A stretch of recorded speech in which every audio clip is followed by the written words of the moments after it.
Hi, everyone. First Alert Meteorologist Scott Gagliardi here with your Friday morning First Alert Weather Extra. We had some storms last night. Did those wake you up? Because they certainly woke me up. It was a loud overnight. We're talking 2, 3, 4 o'clock in the morning. Yeah, some thunderstorms, none of which were severe, but yeah, they had plenty of lightning with them. The heavy pouring rain. Some areas picked up anywhere from a half of an inch up to an inch. Localized amounts saw the over half of an inch amounts of rain, but still, that's a quick dosing of some of that heavy rain and the lightning. But we have plenty more weather to talk to of 2 First Alert weather days, and basically just a very unsettled stretch through, say, next Wednesday. Let's take a look at the maps right now, because you're waking up this morning. It's foggy out there for most areas. Here's a live look in New Haven, where it's 58 degrees. Winds are out of the southeast at 3, very light. That's allowing this fog to form. We had a warm front lift off towards the north, and this visibility, yeah, it's been getting worse and worse by every half hour, basically. Here's a look at where the numbers stand at this hour. Mile and a quarter in Chester, you were down to 0 at one point. Waterbury, you're down. Quarter mile there, quarter mile in Bridgeport, even up through Hartford, 2.5 miles, a mile at Bradley. Check out Torrington. You see that fog out there for sure. There's an exception, though. It's not in Waterbury, where you see it's 55. Plenty of fog around there as well. But First Alert Live Radar, it does scan the state dry. I want to show you, though, one more iCam here, because check out what it looks like along the southeastern parts of our state. Yeah, that's a lot of sunshine, a lot of blue for areas to the south and east. Eventually, we'll get into that sunshine, but yeah, unfortunately, until then, we're dealing with plenty of cloud cover, some fog. Here's that First Alert Live Radar. Now, the green is not so much rain as it is picking up on all the moisture out there, which we're seeing in the form of fog. So yeah, there's plenty of that, especially along into the west of I-91. Your dew points, this measures the moisture out there, and we're looking at well up into the 50s, even in some cases near 60. So you're going to notice the humidity creeping up, I should say, over the next couple of days. It definitely is something that we've been noticing across, say, the state and even southern New England. Now that that warm front has lifted off towards the north, this is very close to where our temperatures are, also in the mid and upper 50s. They're going to climb, though, once these clouds break well up into the 70s, even the possibility of a few 80s. Now, your satellite and radar across the region is looping over the past 6 hours, and you can see those storms. Right now, they're just exiting the Cape over by Provincetown, but notice what I say, 3, 4 o'clock. That's really when we saw the heaviest thunderstorm activity here locally. Some heavy rain. Yeah, it was a loud start to the day. I didn't mind it, but I'm sure many people probably didn't feel that way as well. Another look at your temperatures, though. Here they are, well up into the 50s. No 60s yet, but as mentioned, we'll get there. Now, your First Alert weather days, there's 2 of them. One is tomorrow, and I want to emphasize that most of the morning hours and even afternoon tomorrow is just fine. It's really later on in the day that we run the risk for some severe weather, and this will definitely be an impact for outdoor plans. Now, our second First Alert weather day, that comes in on Tuesday. Now, likely we'll see a few showers Sunday and even the possibility of some heavier rain on Monday, late Monday, but the primary day of heavy rain statewide, that's definitely looking like Tuesday at this point. We're talking anywhere from 1 inch to 2 inches, and in some cases even more. I'm going to show you some numbers in the next couple minutes, and some of them are quite impressive. Now, as far as any severe weather today, can't rule it out way out to the north and west. We're talking Kent, Sharon, up through Falls Village, maybe late tonight. It's really not a big deal. It's really what we see tomorrow statewide. The exception being the immediate southeastern parts of our state, but everybody runs the risk, shaded in that green, 1 out of 5 level for marginal threat of some severe weather. The biggest threats would be some wind damage, but once again, that's later in the day tomorrow. Now, as far as our second First Alert weather day for the rain next week, well, Monday, notice it includes a good part of the state, but by Tuesday, it's everybody. That's looking once again like the main axis of the heaviest rainfall. Let's time it all out on First Alert Futurecast, because throughout the day today, we're going to get into those sunny breaks. Here's 7 p.m. You're heading to the Yard Goats game. Looks pretty good, actually. It's a nice night for baseball, but temperatures, they'll be well up into the 70s, even at first pitch. Notice there's some storms off to the west. Those are associated with a cold front, and that cold front could set off the possibility of a shower or storm, say late tonight into wee hours of tomorrow morning. But you're waking up tomorrow, once again, to a lot of fog out there. Notice that gray shading across Connecticut. That's fog, and we'll be seeing it statewide once again tomorrow. Any actual rainfall or thunderstorm activity looks to hold off later on into the afternoon and evening hours, though.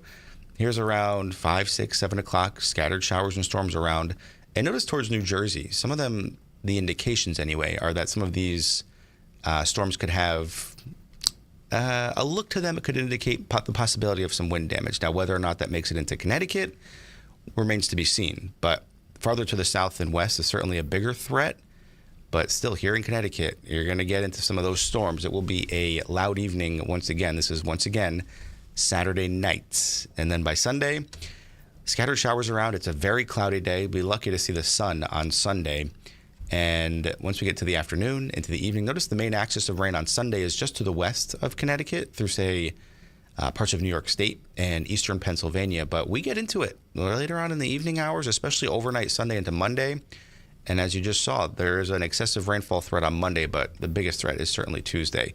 Now, take a look at these numbers. So the American model on the left, the GFS, wants to give us about an inch or two, maybe a little bit more. We could handle that. The European model wants to give a lot more. That is several inches of rain through Tuesday night. So there is certainly some disagreement in terms of how much rain we actually get comparing the two models. But either way, there are very strong signals for a good bet of an inch or two. And the possibility does exist for much more than that. So we'll be keeping a very close eye on this. As mentioned, this is through Tuesday. So a lot of opportunity to see rain shift around, the heaviest rain anyway. So we'll be keeping a close eye on it. It's only Friday. Expect these numbers to change as we go through the weekend. We'll be keeping you up to date on everything. We actually have our meteorologist Josh Signorelli. He'll be here Saturday and Sunday morning, and then I'll be here tomorrow and Sunday night. So we'll be keeping you ahead of everything you need to know. And of course, once we have later on tonight, Chief Meteorologist Mark Dixon and Mike Slifer, they'll be here later on this evening to see how the computer models have trended throughout the day today. Our dew point trend, notice what happens throughout the rest of the weekend and even to start next week. Yeah, that's a bit of mugginess. You're going to notice that. What it feels like today is basically how we'll feel through the next several days in terms of the mugginess. Now, temperature-wise, we'll be fluctuating. You'll see that in our 7-day forecast. But today, we're talking widespread 70s, the exception being the immediate southeastern coast, where you'll be held back into the 60s, but still not terrible. It's a bit breezy as well on the muggier side. But if we see any sun today, which some of the latest indications are we'll see at least a few breaks later on this afternoon, everywhere that you see between 77 and 79, those temperatures will be low 80s if we see that sun. But the majority of the state looking like those 70s today, well above average. Tonight, the Yard Goats, they are playing the Chesapeake Bay Sox. And first pitch looks okay. It's dry, mix of sun and clouds. The clouds really increase, though, late tonight. And notice even by the ninth inning, temperatures well up into the 60s, probably even a few 70s out there. As far as forecast lows tonight, they don't drop off that much. Our average low temperature, 44. Everybody a good 10 to 15 degrees above that. We're actually closer to our daytime high, the average anyway, this time of year, in the upper 60s. Now, your first alert 7-day forecast. It's not looking pretty, I'll be honest. Today, not too bad. Upper 70s, near 80, maybe a few low 80s. Whoever sees more sunshine, especially for inland towns. It's breezy. Then mugginess is noticeable as well. But tomorrow, it's our first of 2 first alert weather days. So it's muggy. There's some afternoon and evening storms. Temperatures well up into the 70s once again. Sunday, we're talking showers possible. It's not an all-day washout by any means on Sunday. Monday, that could begin to change in terms of seeing more consistent rain throughout the day. But our primary focus at this point, well, that's on Tuesday for some heavy rain. We're talking an inch to maybe 2 or 3, and some indications are even maybe more than that. So Tuesday at this point looking like a washout at this point. Wednesday, hoping to start to clear things out as temperatures rebound from the 60s to start the week back up into the low 70s. And then by Thursday, we're becoming more optimistic that at least the end of next week will be better. So if you took off next week for vacation, it's not looking good. It's not looking great, but we need the rain. Our drought monitor still hasn't seen much in the way of any improvements. I will show you those numbers right here because we haven't really seen a big improvement yet. Here's last week compared to this week. Virtually unchanged. But let me tell you, if this rain comes to fruition throughout the next several days, when we get our maps, not next week, but the following week, yeah, it's going to be quite noticeable. But another look at your First Alert 7-day forecasts. Quite dreary, but none of the consistent and all-day washouts. That doesn't really start until next week. So the First Alert Weather app is a great app to have throughout this weekend so you can track where the storms are and where they're headed, as well as any rainfall if you have any outdoor plans. All right, guys, thanks for watching, and have a great day.